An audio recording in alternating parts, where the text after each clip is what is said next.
Hola chicos! Today we're going to learn and review about the irregular verbs in the present tense.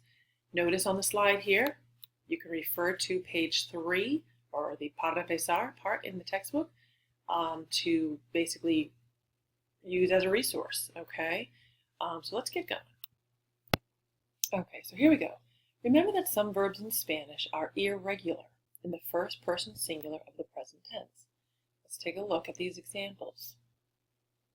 For example, we've got verbs like conocer, obedecer, ofrecer, and parecer. What we know about these verbs, or verbs like conocer, their yo form is what's strange. So, for example, with conocer, notice the yo form, conozco. But after that yo form, the rest of the verb forms are going to be normal. So take a moment to copy down these forms. Okay, remember, like I said, you can pause at any time to copy down what you need. I'm going to continue, so like I said, you can hit pause. There are also some verbs in Spanish that are irregular in most of the forms. So let's see what we have for those. Here we have ser. We've seen this verb before. I think we used it a lot last year. Como eres tú, como es tu amigo, etc. Okay, so again, copy down the verb ser. And remember that the verb ser means to be. Excellent day. All right, the verb ir. Again, we've used this verb a lot. Yo voy a la plaza, yo voy a la playa. Okay, again, remember, taking a look at this verb, all the forms are irregular. So there's something else to note. Copy down. Decir, we can consider this to be somewhat of a boot verb. Okay, remember the boot verbs.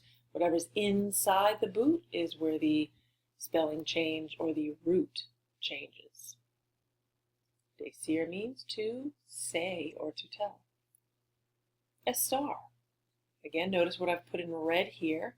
These are some different changes, but also notice with estás, estáis, and están, the A has an accent over it. And estar means to be as well, just like ser. But the difference between ser and estar, if you remember, ser deals with more permanent qualities, while estar with changeable.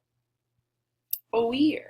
Okay, this one, a little strange. Okay, we get a Y in there, there's a G. We have oigo, oyes, oye, oímos, oís, oyen. Okay, and oír means to hear. Tener is our last verb in this section. Okay, we have tango, tiene, so here's where the stem change takes place.